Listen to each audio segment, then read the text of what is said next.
Depuis environ 2 mois maintenant, Justin Trudeau a tout fait ce qui était en son pouvoir pour empêcher que la vérité sorte sur le scandale de corruption impliquant SNC-Lavalin.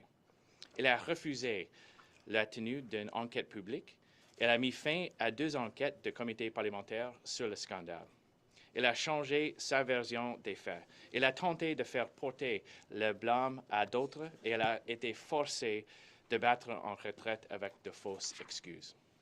Il a sali, puni et discrédité ceux qui ont tenté de lui tenir tête pour dire la vérité.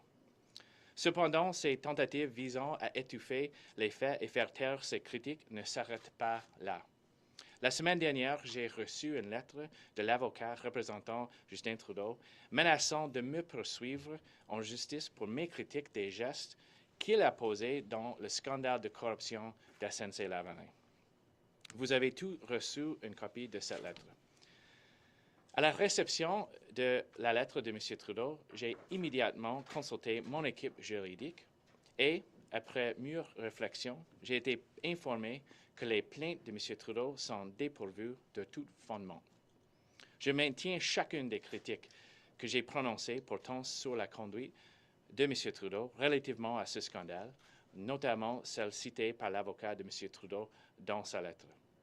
Ces critiques reposent toutes sur des faits qui ont émergé, des témoignages parlementaires et de la preuve irréfutable présentée par Jody Wilson-Raybould.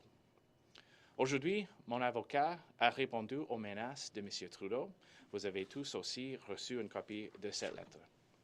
Si M. Trudeau compte poursuivre cette démarche juridique et s'il croit avoir des raisons de m'accuser, j'invite à la faire immédiatement. Ceci est une question urgente, d'intérêt public et elle mérite d'être entendue dans un cadre juridique où les libéraux ne contrôlent pas les procédures. Je serais ravi de pouvoir soumettre M. Trudeau à un interrogatoire préalable le plus tôt possible. Je suis impatient que M. Trudeau présente sa preuve aux Canadiens sous serment dans le cadre d'une audience publique. Selon ce que j'entends, je suis sûr que les Canadiens seraient aussi favorables. Cependant, avec les efforts monumentaux qu'il déploie depuis 2 mois pour empêcher que tous ces faits soient révélés, une chose est claire. C'est une tentative flagrante d'utiliser des menaces de poursuite en justice pour m'empêcher de remplir mon devoir constitutionnel de chef de l'opposition, de demander des comptes au gouvernement en place au nom de tous les Canadiens et Canadiennes. C'est une autre tentative de faire taire ceux qui confrontent Justin Trudeau et qui veulent la vérité. Ça n'a pas marché jusqu'à présent et ça ne marchera pas. De plus, Justin Trudeau devrait savoir dans quoi il s'engage.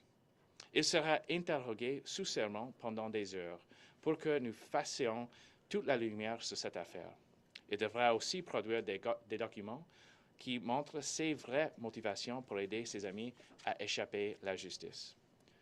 Je suis persuadé que mon interprétation est la bonne et je vais continuer de demander les réponses que les Canadiens méritent. Merci beaucoup.